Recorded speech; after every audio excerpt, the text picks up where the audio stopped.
तो finally India की finance minister Nirmala Sitharaman ने यूनियन बजट 2026-27 पेश कर दिया है। ये उनका 9th यूनियन बजट था as a finance minister of India. करीब 85 मिनट तक उन्होंने संसद में भाषण दिया। सारे नंबर्स, स्कीम्स, अनाउंसमेंट जो आप सब ने टीवी और हेडलाइंस में तो देखा ही होगा। आपको भी सुन के मजा आया होगा।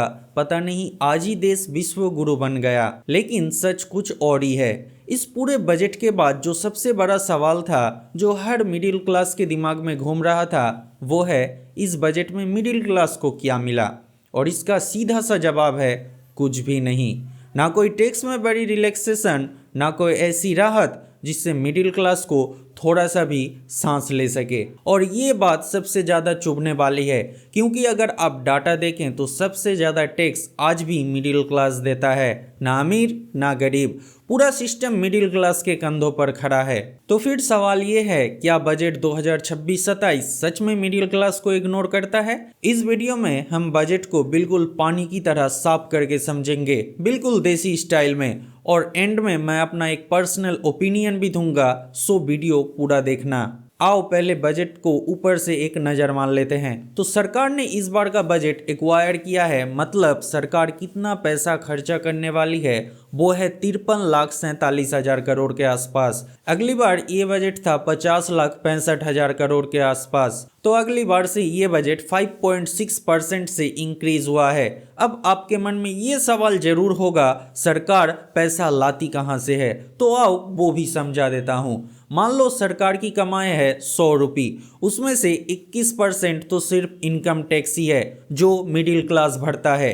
जीएसटी एंड अदर टैक्स मिला के 15%, तो लगभग बजट का 36% तो सिर्फ मिडिल क्लास ही देता है। इसके बाद कॉरपोरेट टैक्स है 18%, मतलब जो बड़ी बड़ी कंपनीज देती है। बोरोइंग यानी सरकार जो लोन लेती है वो है 24%, और बाकी और भी कुछ चीज़ें हैं, मेन ये है। तो अगर तुम समझ रहे हो सरकार साढ़े ही 53 लाख करोड़ हम पर खर्चा करेगी, तो आगे एक बार जरूर सुन लो। इसमें से 20% चला जाएगा सरकार ने जो लोन ले रखा है उसके इंटरेस्ट पर, और 22% स्टेट्स का शेयर है, वो सारे स्टेट्स को चला जाएगा। बाकी बचे पैसों से होगा बजट, जिससे हमारी देश की विकास में खर्च की जाएगी।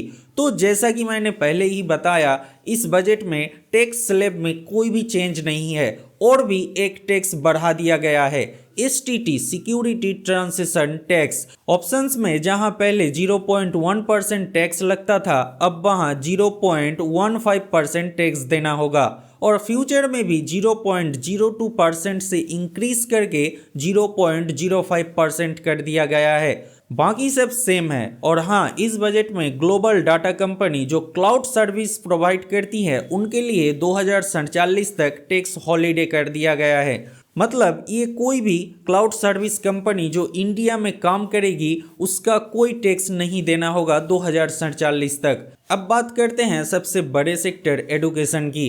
तो एडुकेशन में बजट है 1.39 लाख करोड़, जो जीडीपी का अप्रॉक्सीमेटली 2.6% है, जबकि 2010 में ही एडुकेशन के ऊपर टोटल जीडीपी का 3.8% कंट्रीब्यूशन था।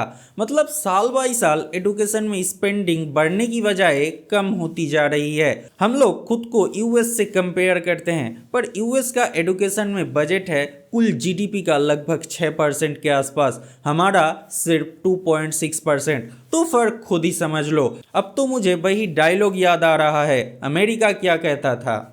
अमेरिका क्या कहता था? क्या हो तुम? आज हम कहते तू क्या है बे? अब एडुकेशन में क्या क्या कहा गया है, चलो उस पर थोड़ा नजर डाल लेते हैं। तो सरकार ने डिसाइड किया है कि इंडस्ट्रियल और लॉजिस्टिक कॉरिडोर्स के अंदर 5 नए यूनिवर्सिटी टाउनशिप्स बनाई जाएंगी, मतलब जहां फैक्ट्रीज, इंडस्ट्रीज और ट्रांसपोर्टेशन हब होगा, वहीं पर यूनिवर्सिटीज होंगी, ताकि जॉब ज़्यादा से ज़्यादा क्रिएट हो सके। पर जॉब की एक्चुअल हालत हम इंडियंस को पता है। साथ ही Indian institute of creative technology को सपोर्ट दिया जाएगा। इस इंस्टीट्यूशन के through animation, visual effect, gaming, comic और डिजिटल कंटेंट क्रिएशन जैसी मॉडर्न क्रिएटिव फील्ड्स स्टूडेंट्स के लिए कंटेंट क्रिएशन लैब्स बनाई जाएंगी। ये लैब्स को 15,000 सेकेंडरी स्कूल और 500 कॉलेजेस में एस्टेब्लिश किया जाएगा। अब बात करते हैं हेल्थ सेक्टर की। यहाँ पर भी काफ़ी कुछ कहा गया, जैसे allied health professional institute establish किया जाएगा, जिससे डॉक्टर के साथ साथ ट्रेंड हेल्थ प्रोफेशनल भी ज़्यादा तैयार होंगे, ताकि हॉस्पिटल्स में स्टाफ की शॉर्टेज कम होगी। इसके अलावा 5 रीजनल मेडिकल हब्स इस्टेब्लिश किया जाएगा, ताकि इंडिया को ग्लोबल मेडिकल हब बनाया जा सके।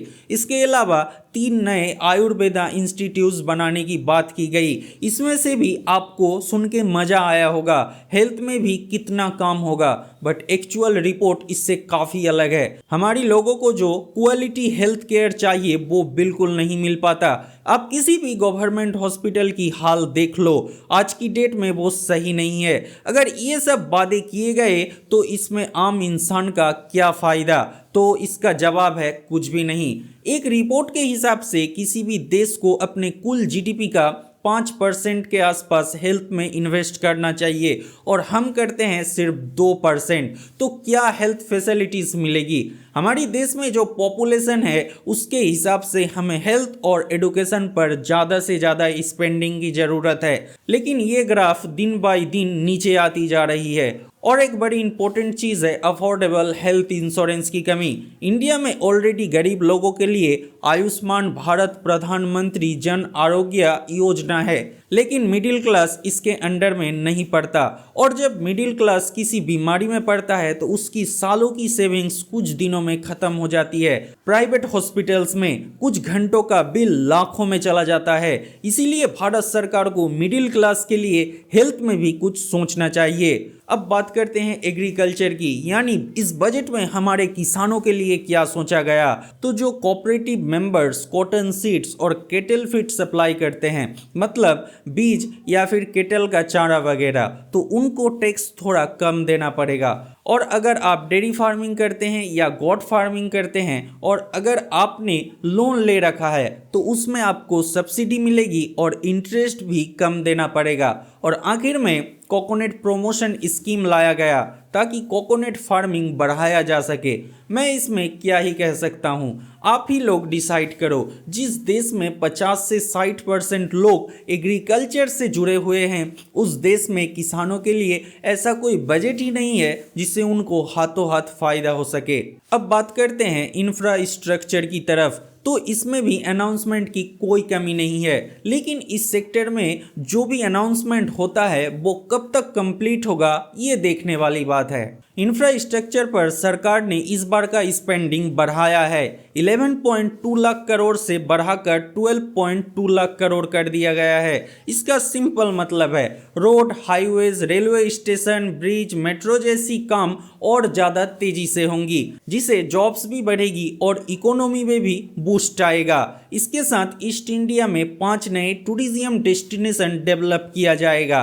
साथ ही 4000 इलेक्ट्रिक बसेस भी वहां चलेगी, जिससे टूरिज्म बूस्ट होगा। इसके अलावा सूरत से वेस्ट बंगाल की डानकुनी तक एक फ्राइट कॉरिडोर बनाई जाएगी, जिससे सामान को एक जगह से दूसरी जगह लेके जाना बहुत जल्दी हो जाएगा। इसके बाद आने वाले 5 सालों में 20 नए नेशनल वाटरवेज शुरू होगा और डेवलपिंग सिटीज़ को अगले 5 सालों में 5000 करोड़ दिया जाएगा ताकि सिटीज़ का डेवलपमेंट हो सके।